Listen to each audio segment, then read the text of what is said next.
coincidências dos assuntos que são travados naquele dia, naquele momento, né? Nos mesmos lugares. Nós vamos conversar hoje parte sobre uma passagem do livro de Raul Teixeira, pelo espírito de Camilo, Minha Família, o Mundo e Eu, tá? E nesse capítulo, digamos assim, nessa passagem propriamente dita, tem como título, é o item 9, Filhos Homossexuais. Porém, já venho adiantando que não venho tirar e tratar de polêmicas ou de opiniões particulares, mas sim, né, do aprendizado que o Cristo nos deixou na nossa vivência diária, cotidiana, para conosco e para com o próximo. Porém, é muito interessante e necessário que possamos perceber quanto que as questões da sexualidade mexem com todos nós, né? Em qualquer tempo e em qualquer idade. São maneiras diferentes, muitas delas, de se interpretar e se visualizar essas questões, porém, desde, pelo menos, Adão e Eva, já se falava, já se questionava a pureza, a grandiosidade da nossa força criadora ou a força sexual, né? E eu falei da coincidência porque quando adentrei aqui, vocês no estudo comentavam algo sobre isso. E também, antes de falar diretamente sobre a questão da homossexualidade, é necessário que nós lembremos que qualquer assunto, qualquer visão de vida, de experiências, de atitudes que nós nos propusermos a julgar, estará sempre nos deixando em desacordo com o que Jesus nos ensinou. Porque o que nós aprendemos com ele é que devemos amar a Deus sobre todas as coisas, ao próximo como nós mesmos, independentemente se esse próximo for negro, pardo, índio, branco, alto, baixo, gordo, magro, dito psicologicamente ou intelectualmente normal ou não. Jesus, quando nos falou sobre amar, ele não colocou classificações a este amor.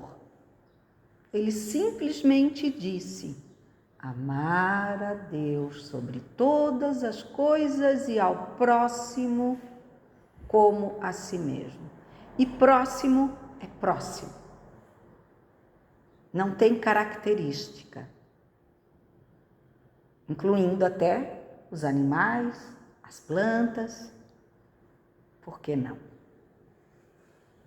Então, é sempre bom lembrar que qualquer atitude que nós temos de crítica a posicionamentos de alguém, nós estamos tomando uma posição muito delicada frente à vida.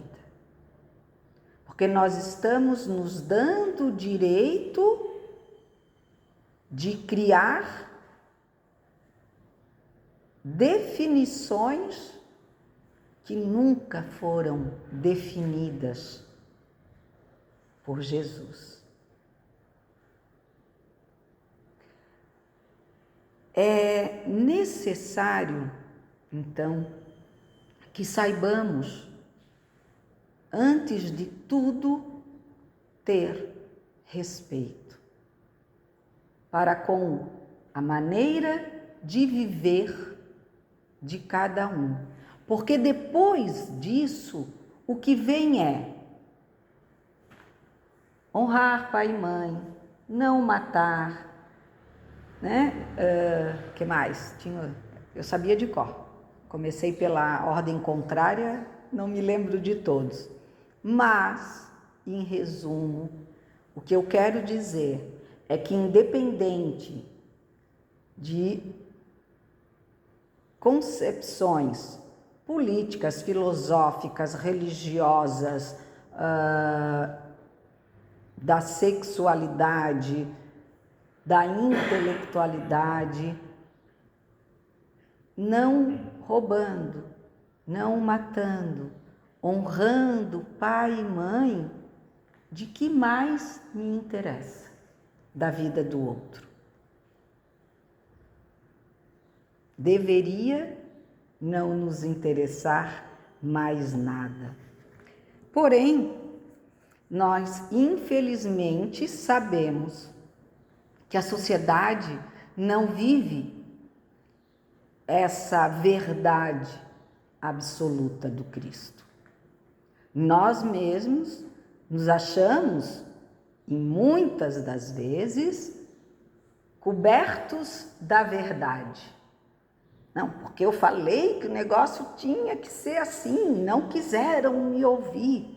Eu já sabia, eu sabia que eu estava certa. Será? Talvez eu estivesse certa, para mim. Para minha maneira de agir e viver as minhas experiências. Mas e para o outro? Nós vivemos num momento em que, por exemplo, todo mundo está alarmado em falar sobre o autismo. Ai, virou moda, todo mundo é autista, todo mundo... E por que não? Eu sempre falei que todo mundo tem um pouco de médico e de louco, né? Porque todos nós temos, no fundo, as nossas dificuldades que se tornam deficientes frente àquilo que nós não conseguimos fazer, e as nossas qualidades, que se tornam muito maravilhosas frente àqueles que as não conseguem fazer. Então, sempre eu tento mostrar que para cada um de nós, a sua vivência, a sua maneira de exercer e conseguir evoluir-se. Como eu não posso trazer ninguém obrigatoriamente ao meu nível, da mesma forma como eu também não consigo chegar de qualquer jeito ao nível do outro. Mesmo que ele, com muito amor, muito carinho, muito afeto, diga: vem, eu te ajudo. Mas aí a gente diz assim: mas eu não consigo, eu não entendo isso. Não dá, eu sei que tu gosta de mim, mas é que nem meu marido, ele sempre diz assim: tem que caminhar, porque atividade física faz bem. Eu digo: eu sei, eu sou educadora física. Mas hoje eu tenho limitações, eu tenho dores, eu não posso. Né? Mas a gente, às vezes, até por tanto amar, a gente quer aquilo do outro, sem perceber que ao outro cabe-lhe o que é preciso, necessário e possível, e que a mim também. Há muitos questionamentos e inumeráveis perguntas em torno da homossexualidade e bem poucas elucidações e respostas amadurecidas. Muita gente se lança nos devaneios de desejar entender por que Deus as fez nascer assim, quando, em muitas circunstâncias, o lado racional da criatura propõe-lhe viver nos padrões vigorantes na sociedade, enquanto que a dimensão emocional a impulsiona para o posicionamento oposto àqueles padrões. E aqui ele assinala mais uma vez o que eu acabei de dizer. Como podemos nós impor a alguém uma atitude se não cabe àquela pessoa? É a mesma coisa que eu com meu pezinho 35 querer que alguém com um pé 39 calce o meu tênis. Ai, mas ele é tão bom, ele é tão confortável, ele é tão gostoso, mas não cabe o 39 dentro dele, gente. Aqui só cabe o 35. E a gente, às vezes, é tão irritante e tão bobo ao mesmo tempo que a gente não percebe esse pequeno ou grande detalhe, que um pé 39 não cabe num tênis 35. Então chega, deu, para de insistir.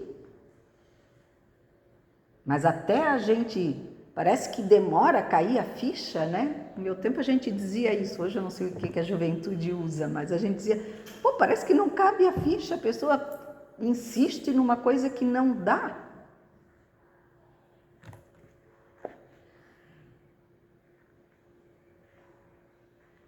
Outros tantos apresentam perguntas nas quais retratam seus próprios conflitos e angústias, recamados de cuidados formais, desejosos de ocultar-se no contexto das indagações gerais, como se toda a avidez da interpelação interrogativa se destinasse à solução de conflitos alheios, temerosos de serem identificados na torrente dessas lutas. É muito engraçado porque a gente fica questionando Deus como se ele pudesse fazer algo de errado para conosco. Ora, que falta de bom senso de cada um de nós, pois que quando a gente está temeroso, pedindo ajuda, a gente corre a Ele dizendo, meu Pai, você que é amor, você que é meu Pai, me ajuda. Você que é bondade, me ajuda. E na hora que nós não gostamos ou não entendemos algo, colocamos nele a culpa, dizendo, por que tu fez isso comigo? Como se ele fizesse algo que pudesse nos prejudicar. Como se nossas vivências, em que âmbito forem, pudessem nos prejudicar. Com exceção de matar, roubar, não honrar, não amar a Deus sobre todas as coisas e ao próximo como nós mesmos. Porque senão nós estaríamos contra Deus ao acharmos que aquela criança que sofre dores pavorosas de uma doença que a gente até às vezes nunca ouviu falar, fosse obra de Deus ou castigo dele. quando, se acreditamos no que dizemos e procuramos estudar para esclarecer e acreditar mais e mais, nos diz que na maioria das vezes essas escolhas foram nossas. E se não foram, elas estão em nossa vida porque não serão castigo, serão oportunidade de aprendizado, de exercício da paciência, da abnegação e do amor. O amor, através da caridade, que tudo suporta, que tudo enfrenta, porque Deus não dá às dificuldades maior do que a nossa força em podê-las carregar. Só que nós tendemos a questionar tudo que aparentemente parece diferente daquilo que nós acreditávamos até então ser única e exclusivamente o certo e o errado. E aí, mais uma vez, eu nos advirto. Nós não estamos aqui para detectar o que é exatamente certo e errado na conduta de ninguém, a não ser nas nossas, na minha própria. Porque a minha consciência vai me dizer o que eu acho, o que eu sinto que é certo ou errado nas minhas atitudes, escolhas e assim por diante. A consciência do outro é do outro. A minha consciência pode dizer: Maureen, não dirige mais porque tu não tens condições de pegar mais no volante. E cada vez que eu entrar no carro eu senti aquele... Acho que eu não devia ir, mas a gente é teimoso, né? A gente diz assim, mas dessa vez eu vou. No meu caso é exemplo mesmo, não é realidade. E outros é bem ao contrário, a pessoa sente lá no fundo do seu coração, na sua mente, na sua consciência, a sua voz interior, a voz da verdade, a voz do Pai que diz: vai, entra nesse carro, auxilia o pessoal que quer levar mantimentos não sei aonde, vai, entra no teu carro e vai levar alguém para socorrer um outro que está necessitado. Então não é porque a minha consciência me diz para não dirigir que todos terão de parar de dirigir. Ela vai dizer para mim o que eu preciso e ao outro o que ele precisa. Tal ocorre tendo-se em conta que todos os espíritos que retornam às liças reencarnatórias são donos de expressiva auto-herança espiritual. E essa herança de cada um é composta por uma infinidade de vivências reencarnatórias, masculinas e femininas, visto que cumpre aos espíritos progredir em tudo. Cada sexo, como cada posição social, lhes proporciona provações e deveres especiais e, com isso, ensejo de ganharem experiência. Retirado de O Livro dos Espíritos, item 202, nota.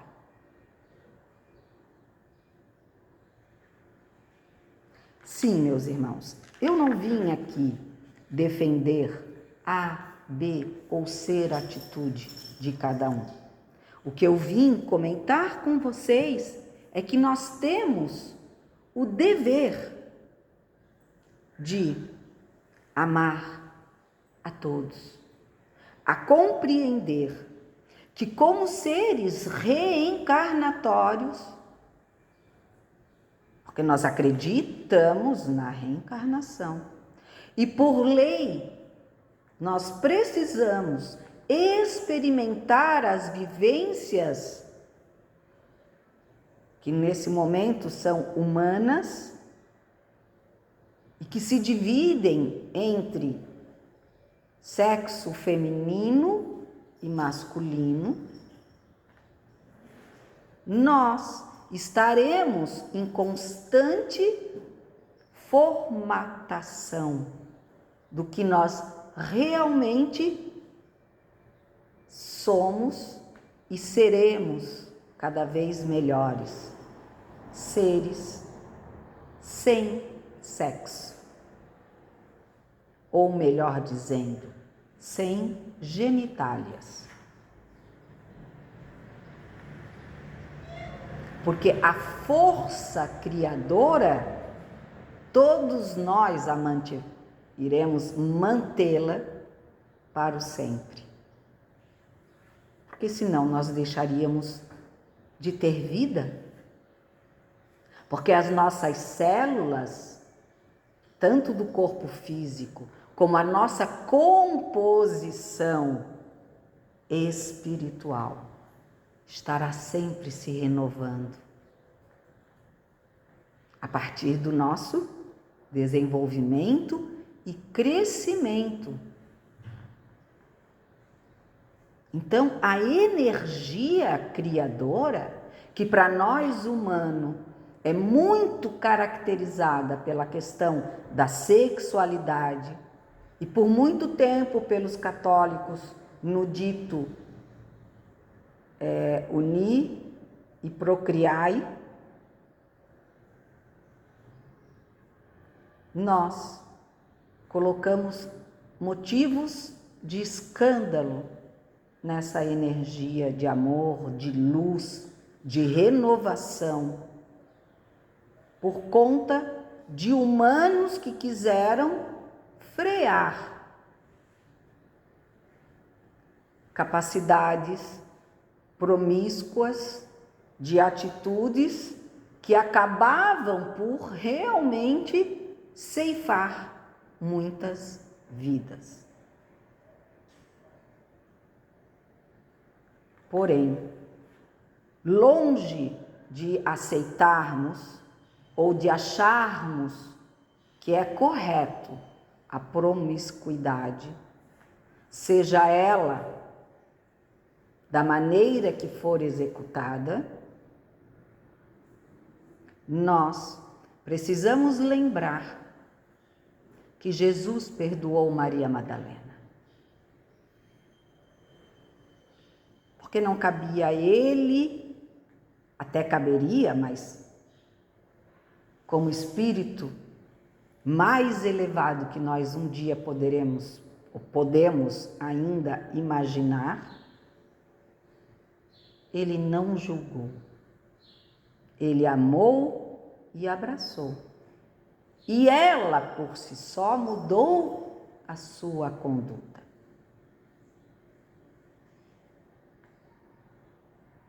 Então, nós precisamos entender que nós devemos parar com os conflitos.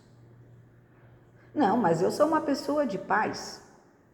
Eu só não acho certo o meu sobrinho, a minha sobrinha está namorando com outra menina. Você está gerando um conflito. Não, eu não crio guerras. Imagina, eu moro no Brasil, aqui todo mundo vive em paz. Guerra só tem lá, na União Soviética com a Croácia. Não. Você está criando guerrilhas no seu próprio lar, querendo apontar o dedo para aquele que é mais extrovertido, para aquela que se sente mais confortável, atraída e amorosa para com alguém do seu mesmo sexo e que assim ama, cuida, trata com toda a benevolência. Do que eu estou reclamando mesmo? Do que eu não gostava mesmo? Será que a gente já parou realmente para olhar? E é muito interessante porque no livro, que não precisaria nem ler, ele nos comenta que tanto aqueles que se dizem os homens, aquelas que se dizem as mulheres, e todas as outras classificações de vivências da nossa sociedade, desculpem se eu não estou usando os termos corretos, porque eu nunca me preocupei com termos, como se chama isso, aquele ou aquilo outro, porque para mim, eu não chamo ninguém, para mim todos nós somos irmãos, filhos de um mesmo Pai, criados por Ele, numa experiência terrena, para aprendizado consigo mesmo, para instrumento de aprendizado para os outros e com os outros. Então, o mundo certamente poderá evoluir muito mais quando nós nos preocupemos muito mais em, após termos feito o melhor, o maior esforço, ofertado as mais lúcidas orientações, entrega-os filhos às mãos do Pai comum de todos nós e continua a amá-los e entendê-los e a envolvê-los nas orações eternecidas. Cuida da força moral dos teus filhos para que a ninguém infelicitem, para que não matem nem retirem a própria vida física, a fim de que se pautem nas trilhas do amor a Deus e ao semelhante, entendendo que no território íntimo das almas todos nós poderemos fazer as mais diversificadas cogitações sobre esse ou aquele comportamento. Porém, somente o Criador detém toda a verdade e tudo sabe perfeitamente a respeito de cada uma das suas criaturas humanas. Que possamos lembrar sempre de amar, apenas amar. Obrigada a todos. Uma boa tarde.